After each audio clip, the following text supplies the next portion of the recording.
Queridos hermanos y amigos que nos sintonizan amablemente a través de este canal de YouTube, los invitamos a que se suscriban a nuestra página y que animen a otras personas a hacerlo con el propósito de que podamos tener los suscriptores requeridos para poder transmitir en vivo los programas de la Iglesia Remanente Fiel y de esa manera poder servirles de una mejor manera. Actualmente pueden ver nuestras transmisiones en diferido, pero quisiéramos servirles haciéndolo en vivo y en directo. Que Dios los bendiga y los animamos a ayudarnos en este sentido. Gracias. Que el Señor les bendiga, hermanos. Quiero invitarles a abrir la Biblia en 2 Crónicas, en el capítulo 2.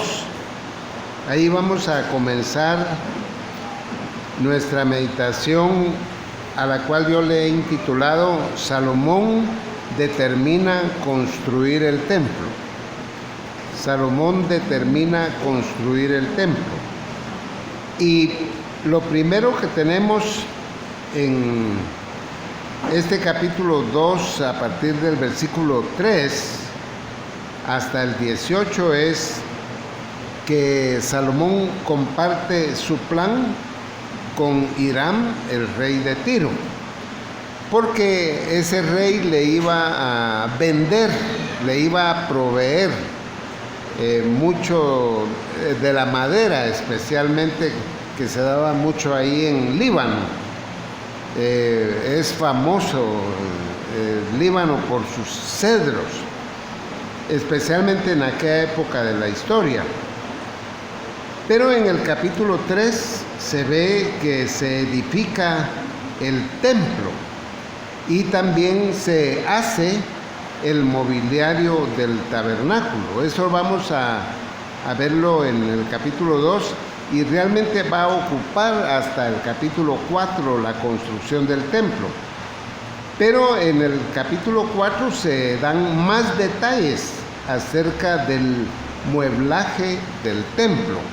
Ahora, la verdad es que a través de estos capítulos hay lecciones muy interesantes para nuestra vida espiritual, que es lo que buscamos siempre en nuestra exposición.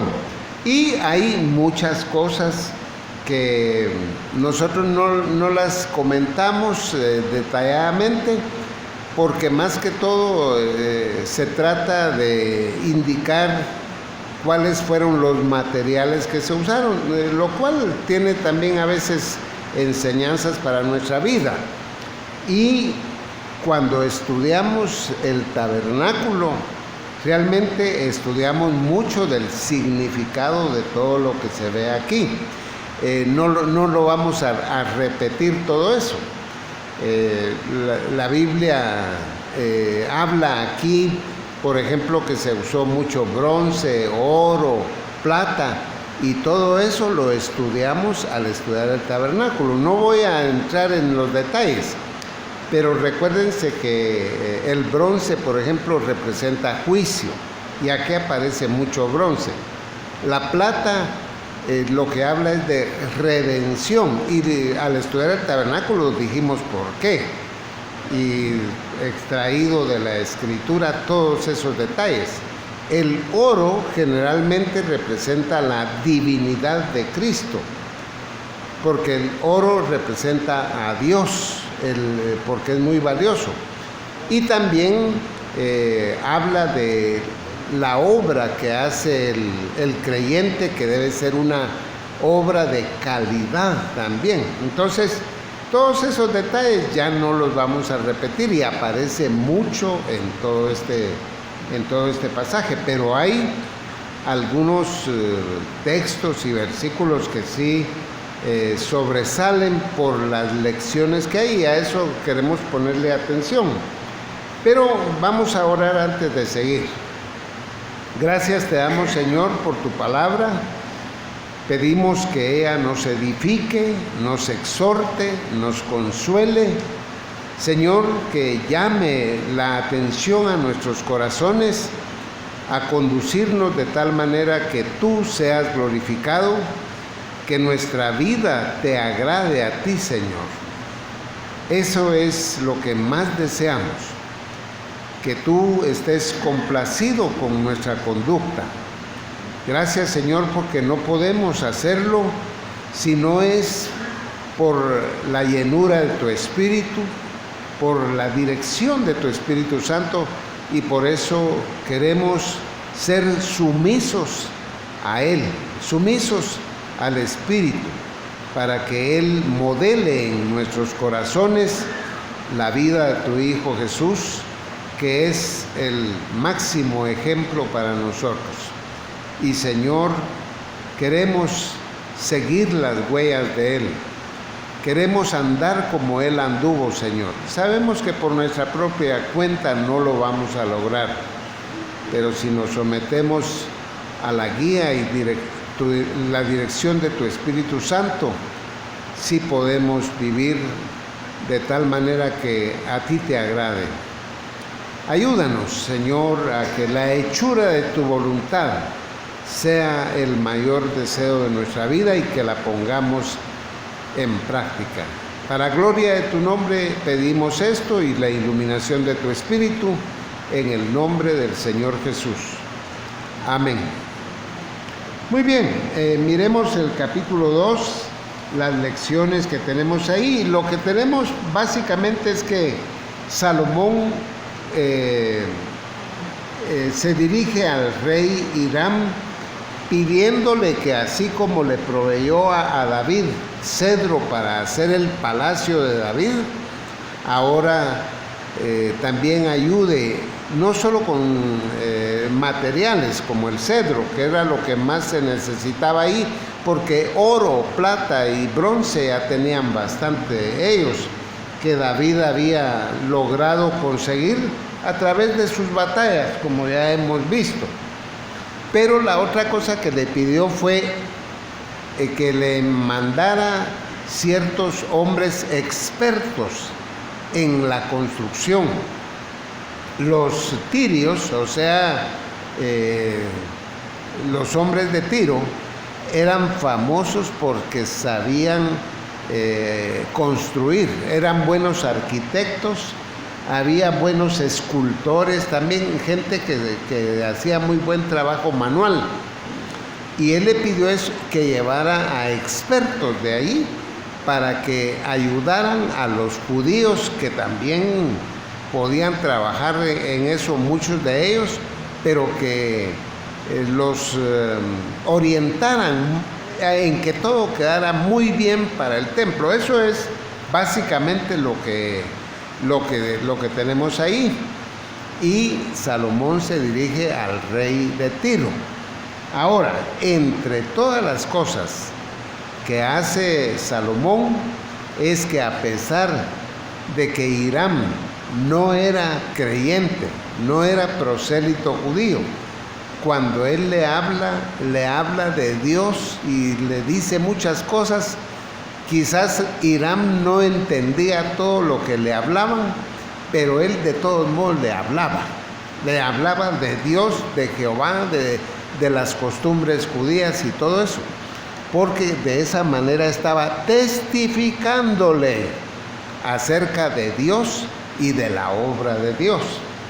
Y para mí eso ya es una lección, porque muchas veces uno, con la gente que no conoce a Dios, que no son hermanos que aprecian la Biblia y que saben lo que dice la palabra de Dios, con esas personas generalmente no se habla de eso.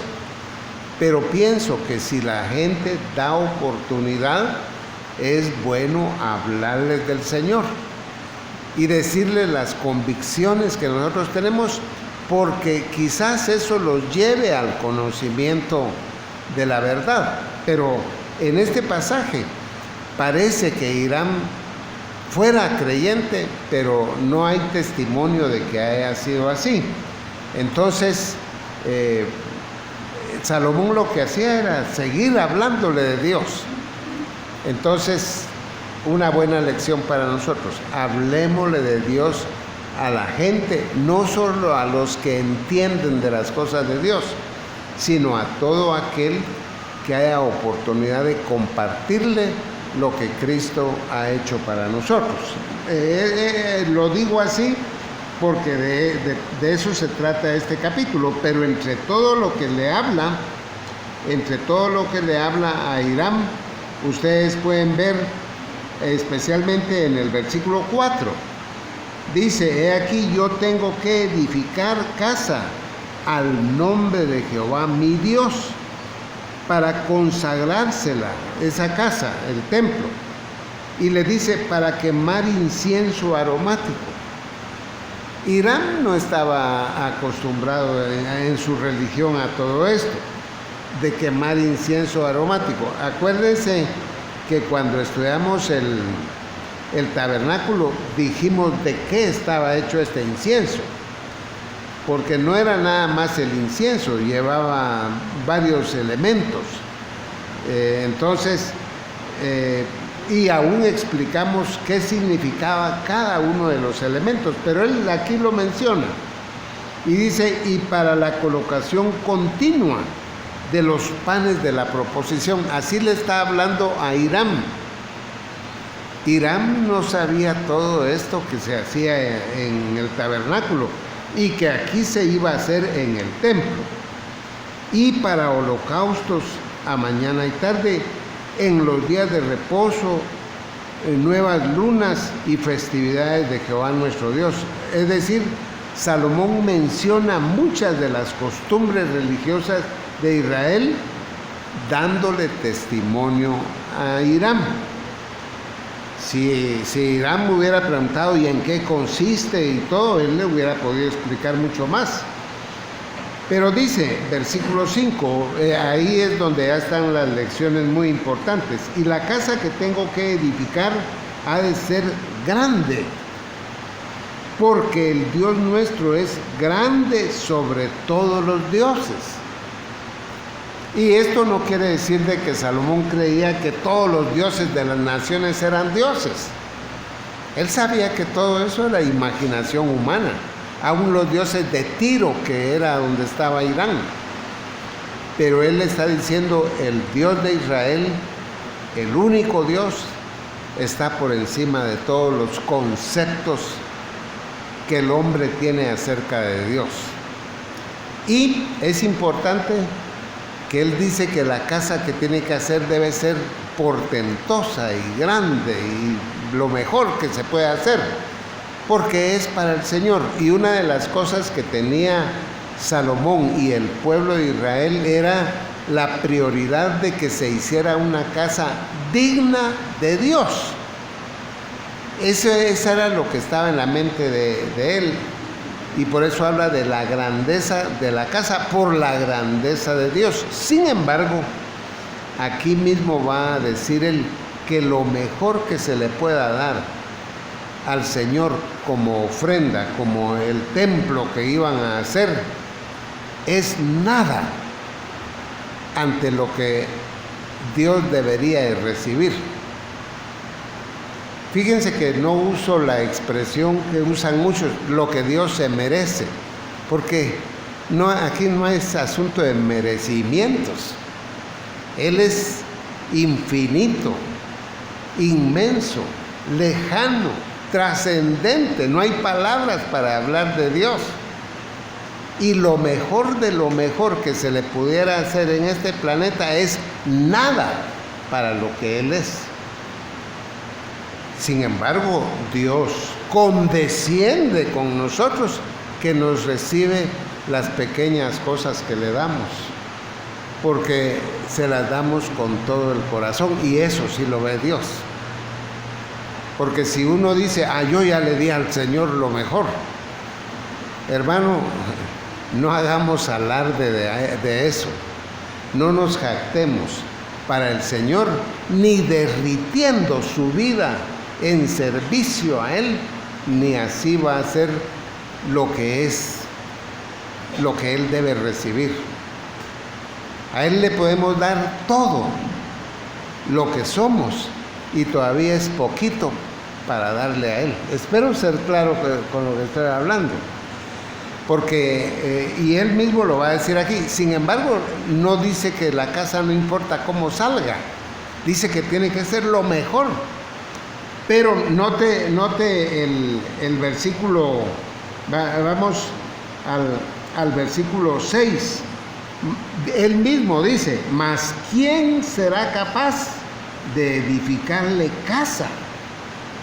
Él está dispuesto a hacer la mejor casa que se pueda hacer, pero dice, ¿quién será capaz de edificarle casa a Dios? Siendo que los cielos de los cielos no lo pueden contener al Señor. Los cielos de los cielos, el universo es poco para lo que es el Señor. Imagínense, eso que Salomón no sabía todo lo que se sabe hoy de astronomía. No sabía todo eso de las galaxias y universos isla y todo eso que se ha visto en la actualidad. Y sin embargo dice, los cielos de los cielos no lo pueden contener al Señor. Entonces, ¿cómo le vamos a hacer una casa a Él? Lo mejor y más grande que se haga aquí es nada para dárselo a Él. Y apliquemos eso a nuestra vida. Démosle al Señor todo, toda nuestra vida y todo lo que somos. Pero aún haciendo eso, no le hemos dado todo lo que debiéramos darle. No se puede, es que Él es infinito. Es infinito Dios, entonces no se puede.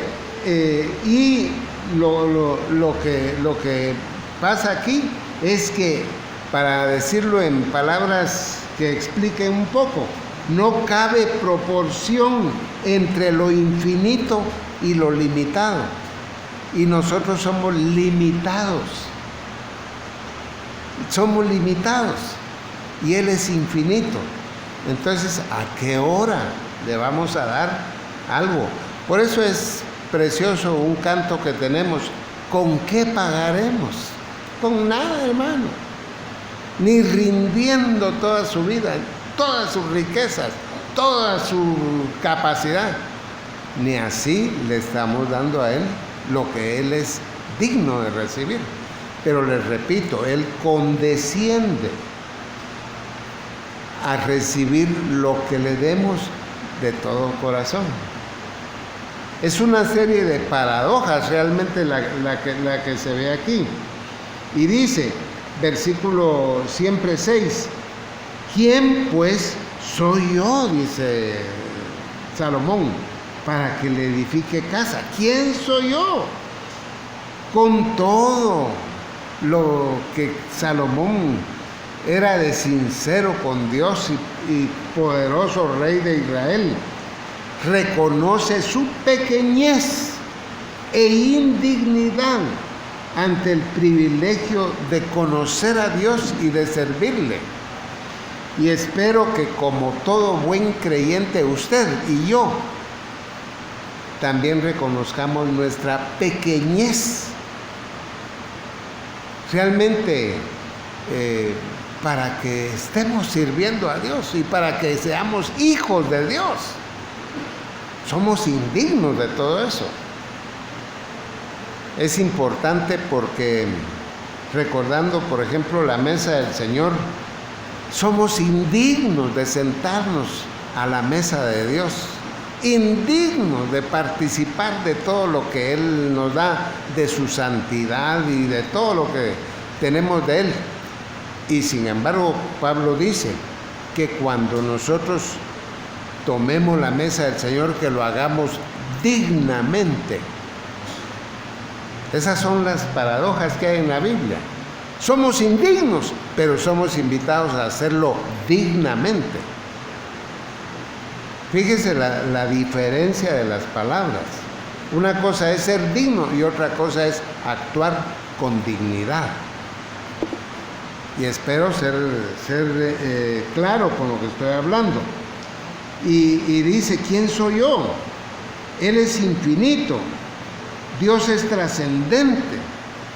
toda su creación, el universo, y lo mejor que hagamos para dárselo a Él es nada, y sin embargo Él lo acepta. Pasemos adelante al versículo 9 y 10. Para que me preparen mucha madera, le dice al rey Hiram que preparen madera a los trabajadores de Tiro. Y dice que me preparen mucha madera, porque la casa que tengo que edificar ha de ser grande y portentosa. Y he aquí, para los trabajadores, tus siervos, cortadores de madera, he dado 20,000 coros de trigo en grano, 20,000 coros de cebada, y 20,000 batos de vino, y 20,000 batos de aceite. Esto nos enseña de que Salomón quería pagar por las cosas que se iban a usar en el templo. Él no estaba pensando que los tirios, o sea, la gente del rey Hiram, viniera a trabajar y que hicieran todo eso de regalado. No, había que pagar.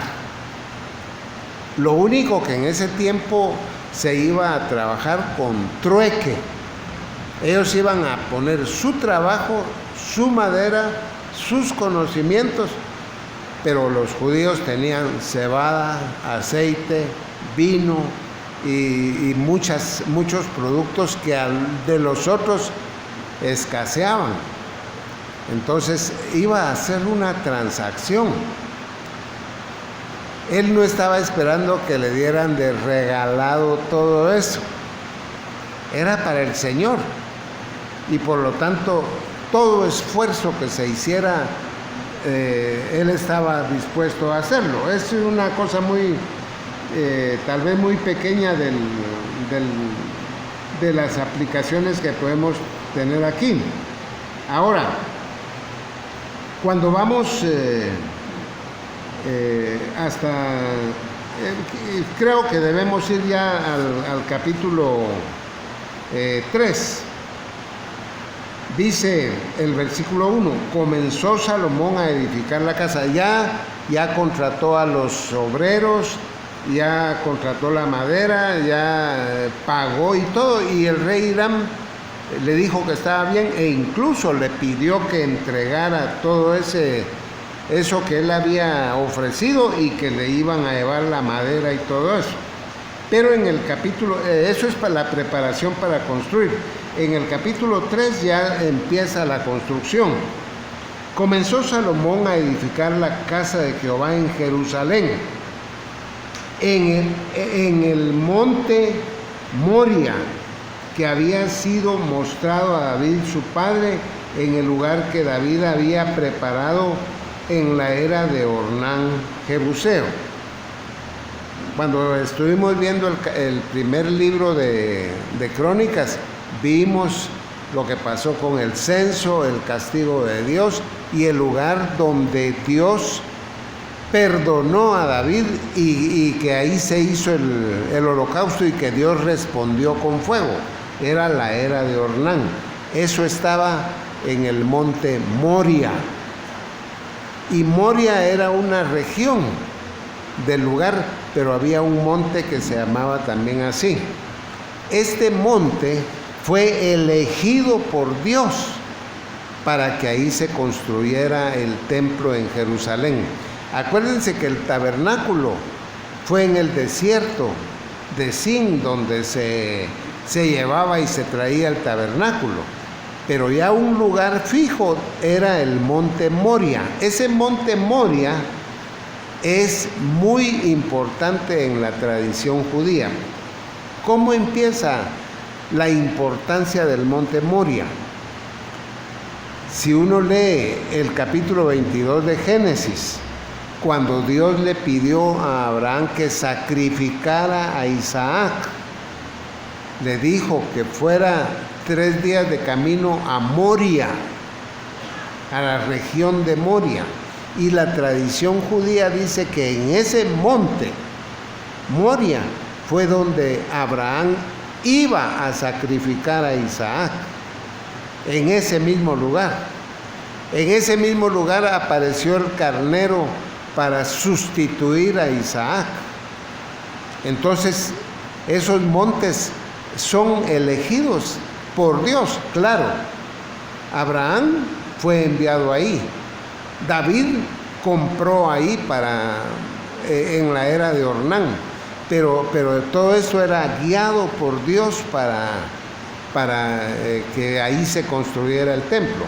Es interesante que en el día de hoy ese lugar está ocupado por la mezquita de Omar, o sea que los musulmanes construyeron una mezquita en ese lugar. Y se dice que el lugar exacto está desocupado, pero no se puede construir el templo de Jerusalén ahí, porque le taparían a los musulmanes el paso para entrar a su mezquita. Sin embargo, el lugar es muy especial. Aún los musulmanes hablan de Abraham y todo, porque ellos son descendientes de Abraham también. Pero he ahí la importancia del monte Moria. Ahí estaba el lugar que Dios había escogido para que ahí se realizara. Ahora, el versículo 2 dice, y comenzó a edificar en el mes segundo, a los 2 días del mes. Miren cómo la Biblia pone de fecha. Y en el 4º año de su reinado, el 4º año del reinado de Salomón. Salomón no empezó a tramitar todo lo del templo en el año 4º. Todo lo que hizo con Hiram y todo eso era previo a la edificación, pero había que cortar la madera.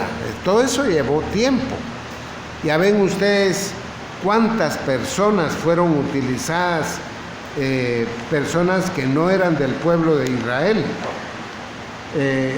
No lo señalé, pero en el capítulo 2:2 dice que Salomón designó 70,000 hombres para llevar cargas, 80,000 para cortar y 3,500 para vigilar. Todo eso hace un total de 153,000 hombres trabajando. Imagínense, no fue una cosa pequeña la que estaban haciendo. Es que ya que para que llevar la madera y para transportar y todo, se usen 153,000 varones trabajando. Quiere decir que era una empresa magna. Entonces, por eso hasta en el año 4º de su reinado ya tenía listo todo para la edificación. Había pasado 3 años acarreando madera, llevando metales, haciendo cosas, incluso construyendo todos los utensilios y mobiliario que iba a ir adentro del templo. Porque como vamos a ver aquí, era grande si lo comparamos con el tabernáculo. Y aunque el tabernáculo era precioso y ahí estaba todo lo que Dios quería que se usara en la adoración y en la enseñanza de lo que es espiritualmente la salvación y todo eso, el tabernáculo era muy pequeño. En cambio, el templo ya fue más grande. Y quiero decirles, cuando uno mira las medidas del templo, uno dice, realmente no era tan grande. Pero era muy grande a la par del tabernáculo. Y eso también tiene su enseñanza. Pero el punto es que se tardó 3 años juntando todo lo que había que hacer para que en el año 4º de su reinado ya se empezó a edificar. Y dice el versículo, estas son las medidas que dio Salomón a los cimientos de la casa de Dios. La primera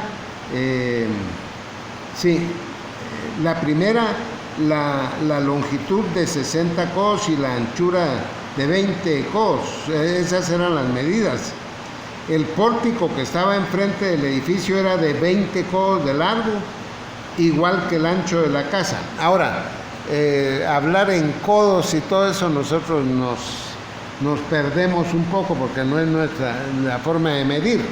El codo medía 45 centímetros. Un codo era la medida del codo de una persona a la punta del dedo medio. Entonces eran unos 45 centímetros.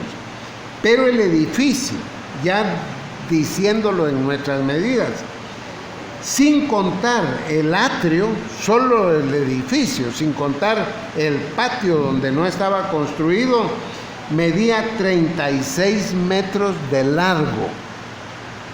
36 metros de largo por 9 de ancho, y la altura era de 13 metros y medio. Y la verdad es que cuando uno piensa en esas medidas y las visualiza, no era tan grande, aunque sí carísimo todo lo que estaba ahí. Carísimo, porque el maderamen, o sea, la madera ya terminada y refinada y todo eso, era de cedro.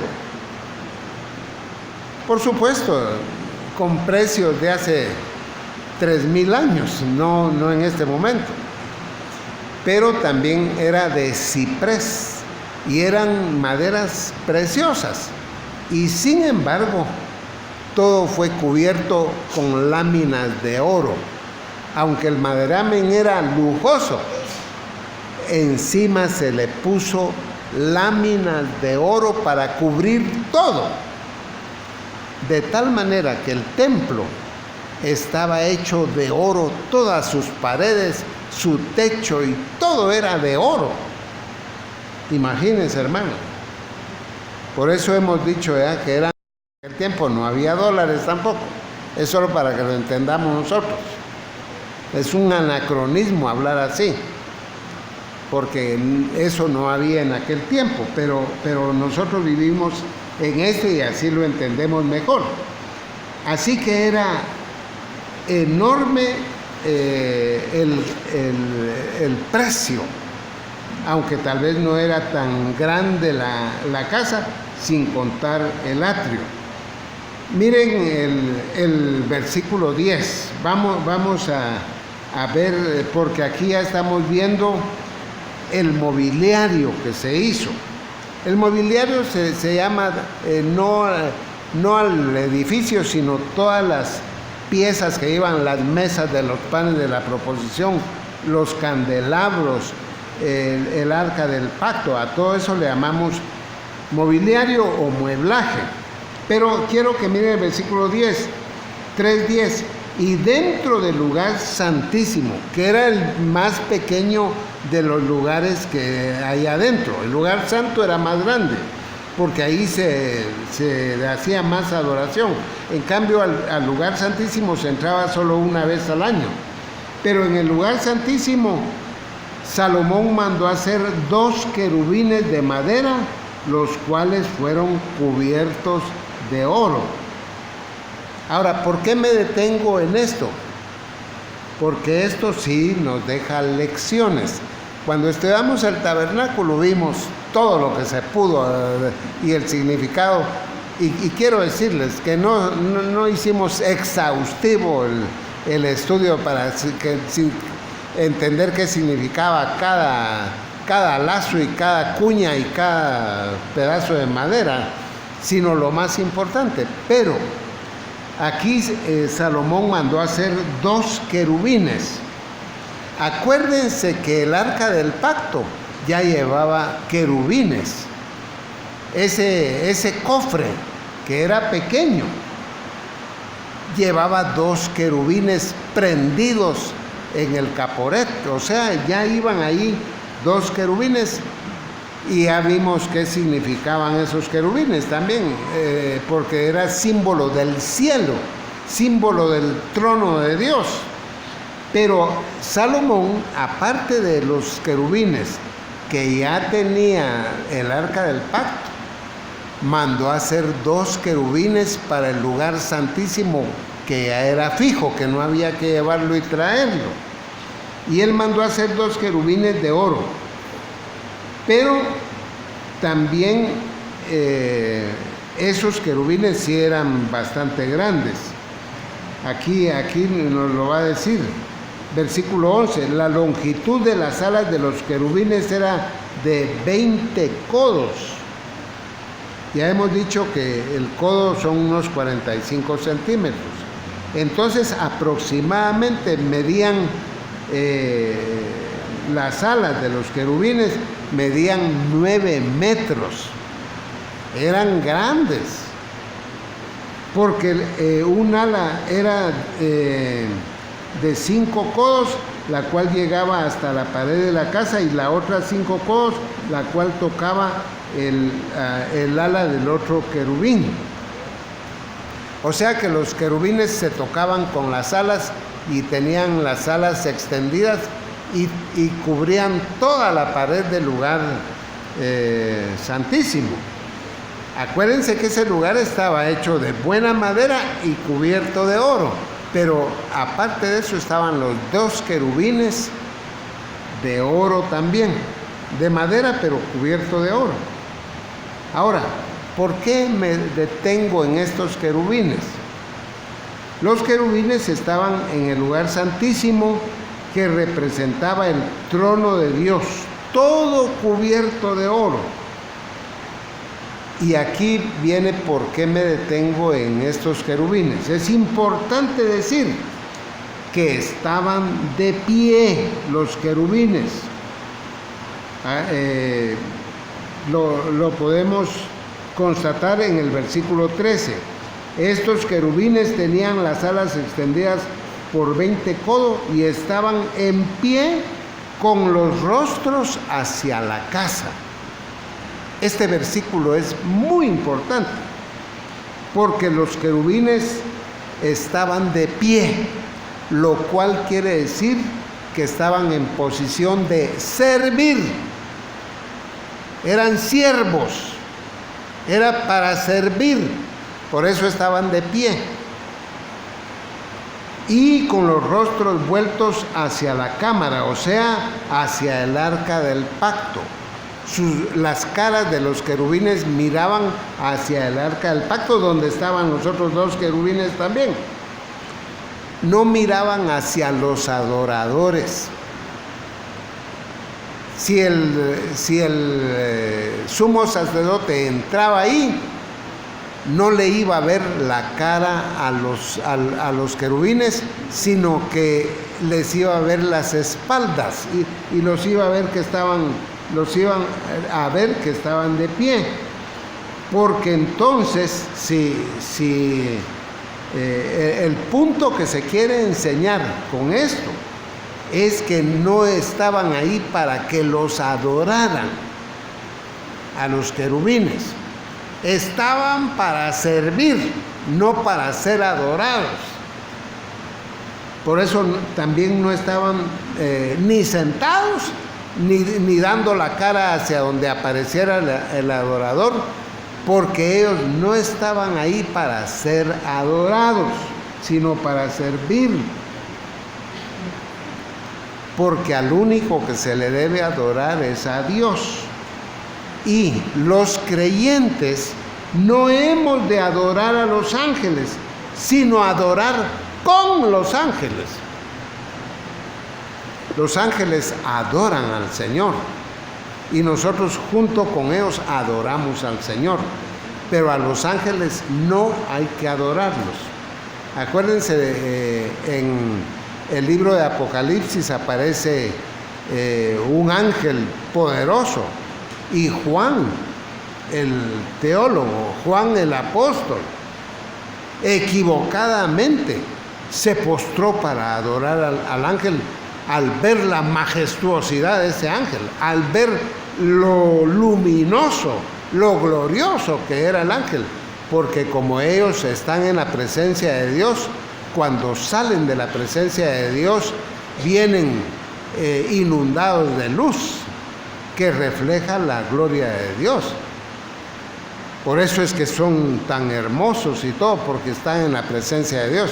Entonces Juan lo iba a adorar al ángel. Y el ángel le dijo: no me adores, porque yo soy consiervo tuyo y de tus hermanos. Adora a Dios. Y es interesante que ese versículo termina diciendo: porque el espíritu de la profecía es Jesús. A Él sí lo puedes adorar, a Jesús sí. De Él habla la Biblia, a Él sí lo puedes adorar, pero a mí no, yo soy consiervo tuyo. Es muy importante. Ahora, es que la razón por la que me detuve en esto es porque algunas personas que leen la Biblia también dicen que si Dios no quería imágenes, que por qué mandó a hacer los querubines. Los querubines que aparecen en el Santísimo, en el lugar santísimo, están ahí porque en el verdadero lugar santísimo, en el tercer cielo, ahí hay querubines que adoran a Dios. Ellos están adorando y sirviendo a Dios, no están siendo adorados ahí. Y cuando a Moisés se le dijo que hiciera el tabernáculo, le dijo: conforme al modelo que viste. Y a Moisés se le permitió ver el cielo, ver el trono de Dios en figura, por supuesto, y ver que ahí estaban los querubines sirviendo al Señor. Entonces, por eso es que hay querubines en el lugar santísimo del tabernáculo y del templo, pero no para ser adorados, sino para servir. Espero ser claro en esto. Espero ser claro. Hay personas que hasta han inventado y los arcángeles y todo eso. En la Biblia solo aparece un arcángel, que es Miguel. El arcángel Miguel es el único que aparece en toda la Biblia. Pero por ahí hemos oído que hay un arcángel Rafael, Jeremiel, Uriel y un montón de señores que saber de dónde lo sacaron. Porque en la Biblia solo aparece Miguel y no hay otro. Y Miguel no es para ser adorado, es para servir al Señor. Porque solo a Dios adoramos nosotros. Y acuérdense, no adoremos a los ángeles, pero sí adoremos con los ángeles, con ellos. Eso sí lo podemos hacer. Esa es la razón de detenernos aquí. Pero miremos, pasando al versículo 14, no voy a explicar eso, porque está explicado en lo del tabernáculo, ya lo vimos. Hizo también el velo azul, púrpura y carmesí. Son los mismos colores del tabernáculo. El azul, y acuérdense que el azul, púrpura y carmesí son moluscos, no son solo colores, son moluscos. Pero ya los estudiamos y yo no voy a volver a entrar en eso. Entonces, pero el azul representa el cielo, el púrpura la realeza de Cristo. Y el cielo porque Él es celestial, el púrpura porque Él es rey, y el carmesí por la sangre que derramó en la cruz. Pero eso ya lo estudiamos ampliamente, no, solo se lo estoy recordando. Y dice el versículo, versículo 15, delante de la casa de Dios hizo 2 columnas de 35 codos, la altura de cada una de las en los capiteles encima de 5 codos.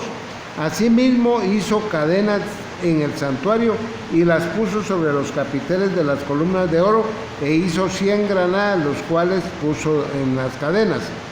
Y colocó las columnas delante del templo, una a la mano derecha y otra a la mano izquierda. Y la de la mano derecha llamó Jaquín, y a la de la izquierda Boaz. Eso sí nos detiene a preguntar qué quiere decir todo esto. Y lo que pasa es que en la entrada al templo se pusieron 2 columnas y una se llamaba Jaquín. Esta palabra Jaquín significa Él establece, que asegure, y significa firmeza también. Y la otra del lado izquierdo se llamaba Boaz, y eso significa fuerza y significa en Él hay poder. En Él hay poder. Entonces, Jaquín es Él establece, que asegure y firmeza. Todo eso significa en hebreo esto. Pero Boaz significa fuerza y en Él hay poder. Al sumar el nombre de las dos columnas, se forma la frase: Jehová establecerá su trono perpetuamente en la fuerza de su poder, o sea, en la fuerza de Jehová. Eso es para entrar al templo que aparece. Ahora, es importante recordar que en el versículo 14 dice: hizo también el velo azul, púrpura y carmesí. Era un velo. Y el velo era señal de la oscuridad que había ahí en el lugar santísimo, porque eso se mantenía cerrado. Ahí solo estaba el arca del pacto, y solo cuando entraba el sumo sacerdote podían entrar ahí y ver, y era solo el sumo sacerdote el que podía ver. También el velo habla de la distancia que hay entre los adoradores y Dios, el lugar donde se podían parar los adoradores en el Antiguo Testamento. Pero cuando Cristo murió, ese velo azul, púrpura y carmesí se rasgó por la mitad, y eso indica que ahora nosotros que vivimos en esta época, no en la ley, sino en la época de la iglesia, podemos entrar con toda confianza al trono de la gracia de Dios. Por eso fue que ese velo se rasgó. Ese velo estuvo en el tabernáculo, pero en el templo hicieron un velo mucho más grande. Y acuérdense, hermanos, que cuando hablamos de velo estamos hablando de algo que oscurece, que no deja ver. Porque en el día de hoy se habla de velos. Digamos, cuando se casa una señorita, lleva el velo de la novia, pero ahí se ve la cara atrás del velo. Se ve, lleva el velo, pero se mira detrás porque es de una tela finita que sí deja ver. Pero el velo del templo era aproximadamente de 1 o 2 pulgadas de grueso, de animales como tejones, y eran cueros que no dejaban ver. Yo ya les expliqué, pero se los repito con mucho gusto, que para romper ese velo se necesitaba la fuerza de 10 toros de un lado y 10 toros de otro lado para rasgarlo. No era que se iba a romper solo así. Y cuando Cristo murió, el velo se rasgó de arriba a abajo. Fue un milagro. Y eso quiere decir, a partir de hoy, los que adoran pueden entrar al mismo cielo en su oración. Y cuando dejemos este mundo, vamos a entrar a la misma presencia de Dios por la obra de Cristo en la cruz del Calvario. Por eso es que el Señor fue dando todo esto para enseñarnos lo que tenemos nosotros. Ahora, vamos al capítulo 4, porque se dan aquí más detalles del mueblaje. Se dan más detalles. Hizo además un altar de bronce de 20 codos de longitud, 20 codos de anchura y 10 codos de altura. En otras palabras, de alto medía 4 metros con 50 centímetros. Pero lo importante de este altar que se hizo aquí de bronce es que era 4 veces más grande que el altar que había en el tabernáculo, 4 veces más grande. ¿Por qué? Porque el tabernáculo había servido para cierta liturgia con poco pueblo, pero esto ya iba a ser con mucho pueblo, con mucha gente. Entonces había que hacer más grande todo lo que estaba ahí. Aparte de este altar de bronce, que era donde se iban a hacer los sacrificios, lo pusieron de 4 metros de alto, fíjense, porque eso sí lo podían ver los del pueblo, desde el atrio podían ver que estaban sacrificando ahí los sacerdotes. Y el Señor quería que vieran los adoradores el momento en que mataban a los corderos, que los desollaban, que quemaban si era un holocausto, y que vieran eso, y que los impresionara ver la muerte del animalito, para que les doliera su pecado, para que se sintieran arrepentidos, porque el animal estaba llevando el pecado que les tocaba, el castigo que les tocaba al adorador.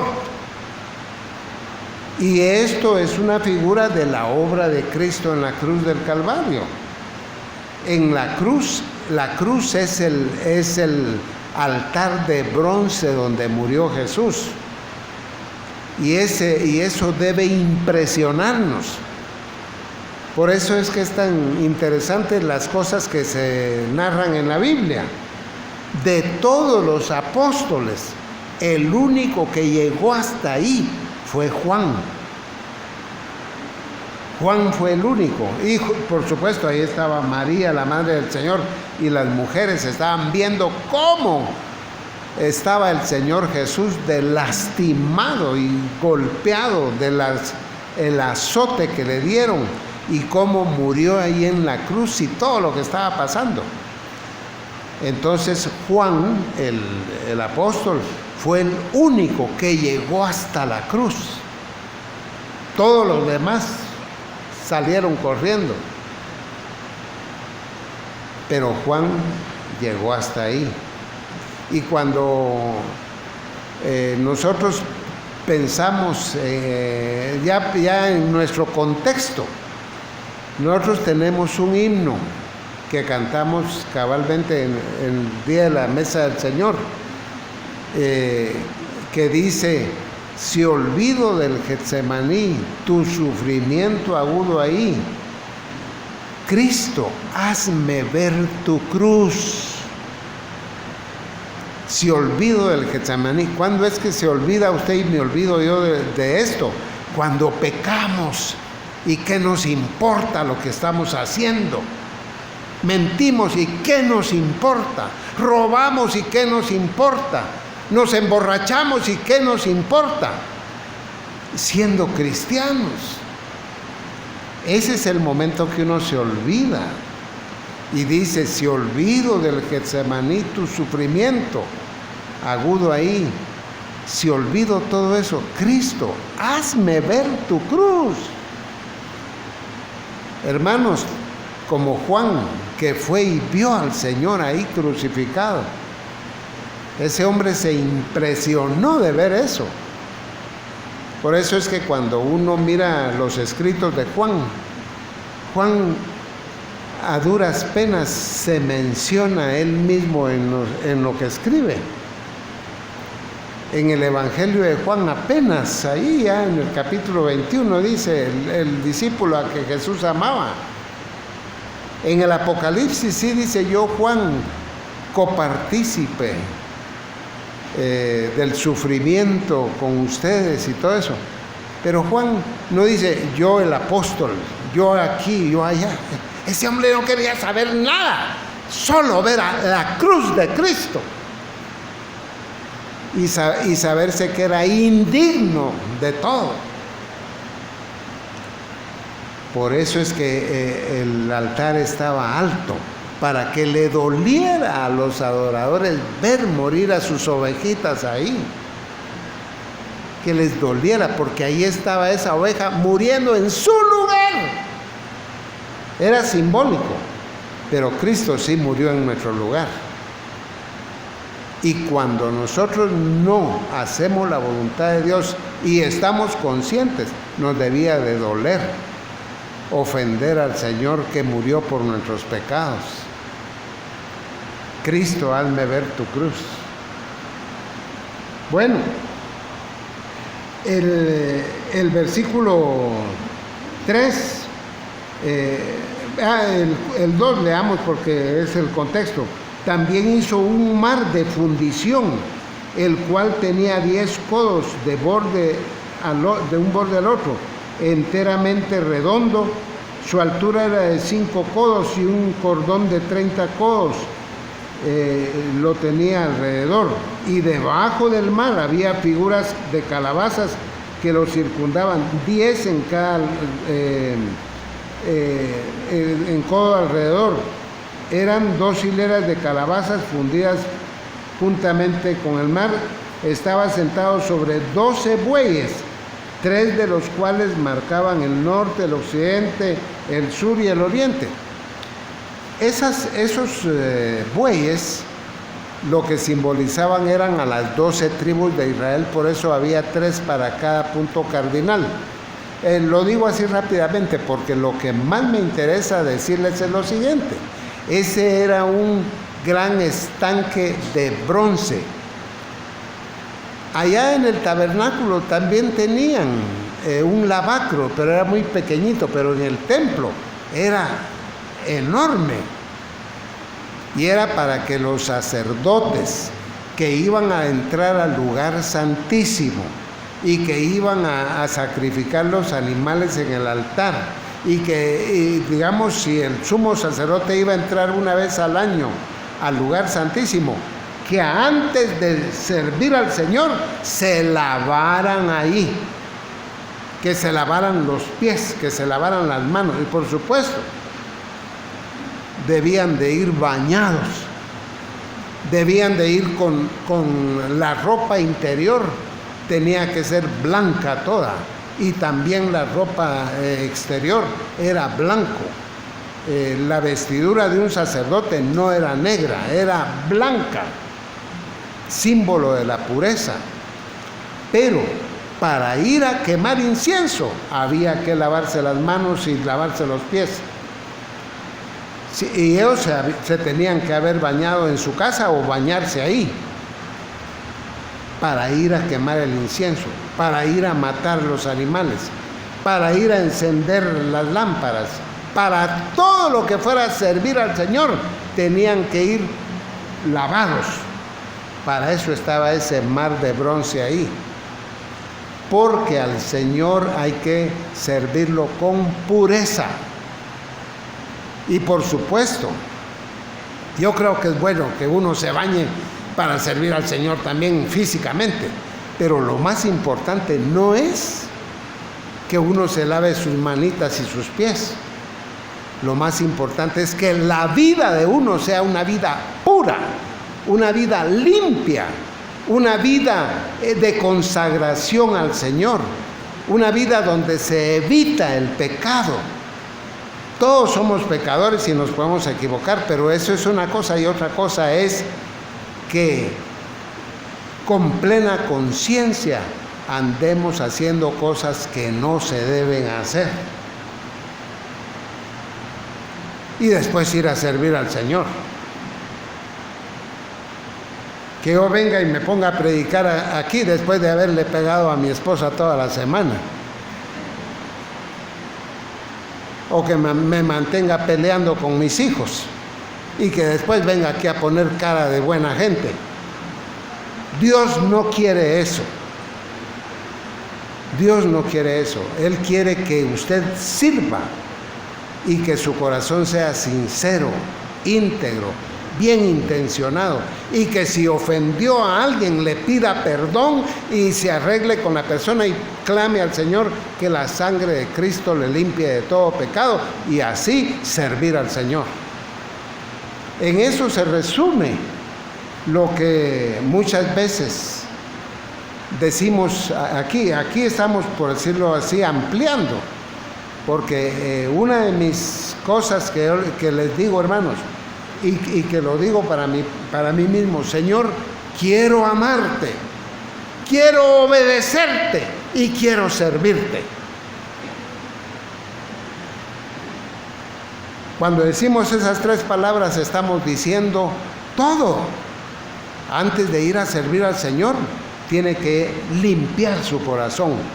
Por eso es que esos sacerdotes, todos los sacerdotes que iban al tabernáculo o que entraban al templo a servir, tenían que pasar por el lavacro e ir limpios físicamente, pero creo que limpios espiritualmente también. Hoy no creo yo que un hermano no puede predicar solo porque no se bañó hoy, pero sí que tenga una vida, una conducta que muestre que Cristo está haciendo obra en su corazón, que el Espíritu Santo está moldeando el corazón de la persona. Y no estoy hablando solo del predicador, estoy hablando de los músicos, estoy hablando de los diáconos, estoy hablando de todo el que esté involucrado en servir al Señor.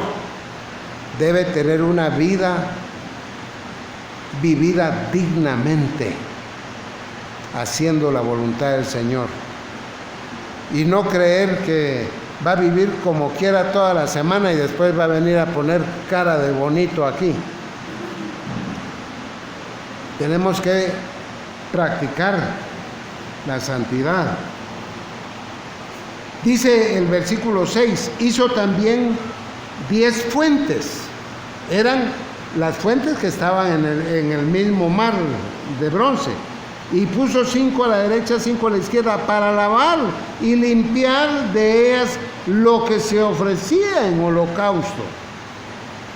Ahora, hasta ahí dejo la lectura, porque no era también solo que el sacerdote se lavara, sino que si se mataba un animal, había que lavarlo antes de ofrecerlo en holocausto.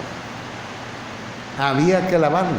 Lo cual quiere decir que el Señor quiere que yo viva bien y que si yo le doy algo al Señor, sea limpio lo que le estoy dando también.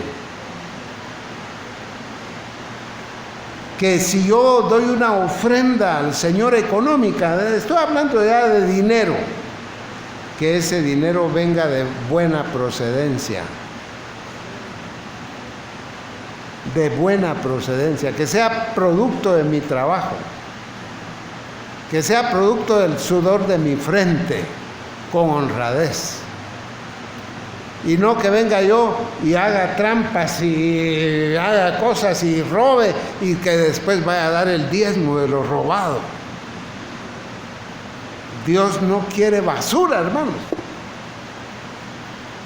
Entonces debe ser limpio el ofrendante y la ofrenda también. Y por supuesto, no estoy hablando solo de dinero, porque si usted viene a barrer la iglesia, eso es servicio y eso es esfuerzo suyo y se lo está dando al Señor. Pero que su corazón sea limpio, para que Dios todo eso sí lo reciba y que diga, qué excelente lo que está haciendo este hombre, esta mujer. Bueno, el versículo 8. Además hizo 10 mesas y las puso en el templo, 5 a la derecha, 5 a la izquierda.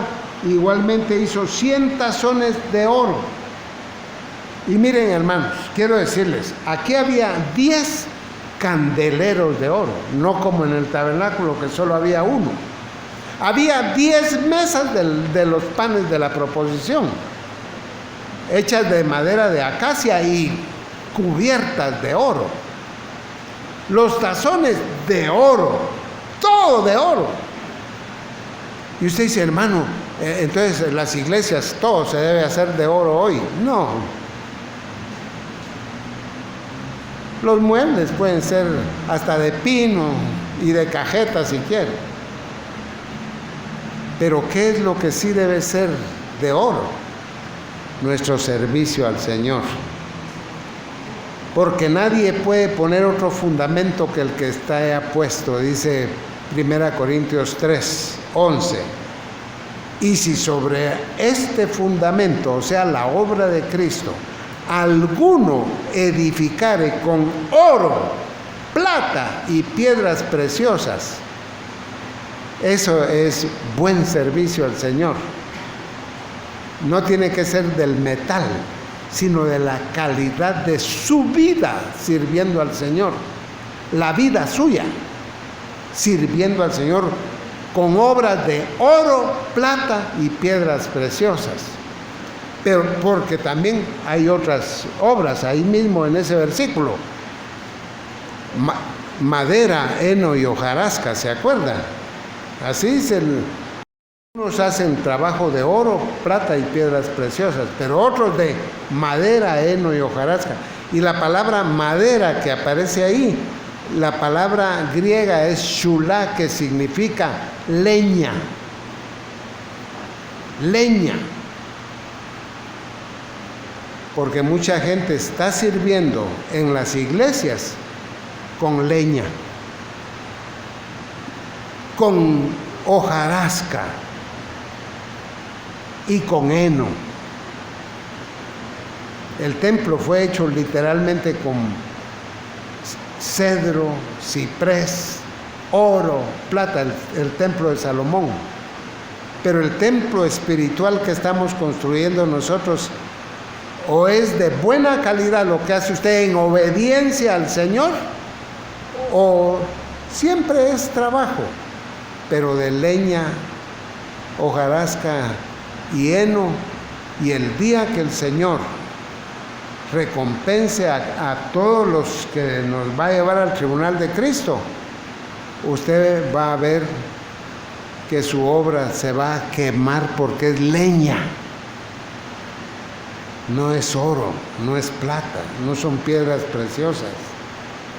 Pero si su obra es hecho en obediencia, en amor, en santidad, en comprensión para su esposa, sus hijos, su esposo, y que así vive usted, eso es de calidad. No importa si lo que usted hace aquí en la iglesia es muy sencillo, Dios le va a galardonar. Pero no importa si lo que usted hace es muy lujoso en la iglesia, si usted no obedece, también todo eso se va a quemar. Una de las cosas que se me estaba escapando con el mar de bronce que se ve ahí, es que en Apocalipsis aparece el mar otra vez, en el capítulo 4 y 5 de Apocalipsis. ¿Han visto un mar de cristal que hay ahí? Hay algunas personas que piensan que la nueva tierra va a tener un mar así, un océano de cristal. La nueva tierra no va a tener mar, no va a tener océano. Cuando la Biblia habla de ese mar de cristal, está hablando de que aquí en la tierra fue necesario un mar de bronce, porque era juicio. Pero en el cielo ya no hay mar de bronce, ya no hay juicio, sino es mar de cristal. Y ahí había que estudiar. Pero del trono de Dios sale un río resplandeciente como cristal, en el capítulo 22 de Apocalipsis. Y ese mar, ese río es el Espíritu Santo. Y así como nos limpiábamos las manos aquí en este mundo con agua, los sacerdotes judíos especialmente, y nosotros también, en el cielo estaremos limpios por la acción del Espíritu Santo eternamente. En el cielo no va a haber necesidad de estar confesando pecados.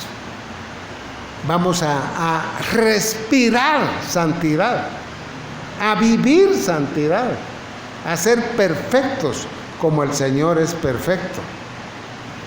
Ahí ya no hay pecado, ahí ya no hay nada de eso. Entonces, solo lo quería mencionar porque ese mar de cristal no es un océano de cristal, es el mueblaje. Bueno, yo creo que ahí terminamos. Sí, ahí terminamos, hermanos.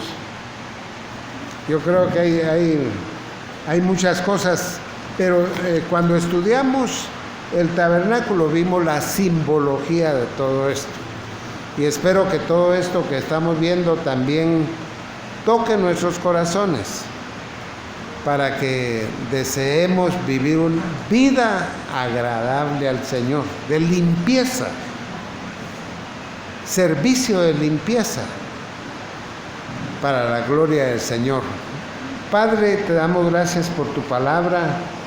Gracias, Señor, por concedernos esta mañana estar aquí juntos adorando tu nombre, bendiciendo, Señor, tu persona. Y queremos al momento de retirarnos ir con nuestros corazones de verdad conscientes de que tú quieres ver vidas que en la conducta muestren que tú estás haciendo obra en el corazón y que tu Espíritu Santo está moldeando nuestras personas para que nos parezcamos cada día más al Señor Jesús. En su nombre te lo pedimos. Amén.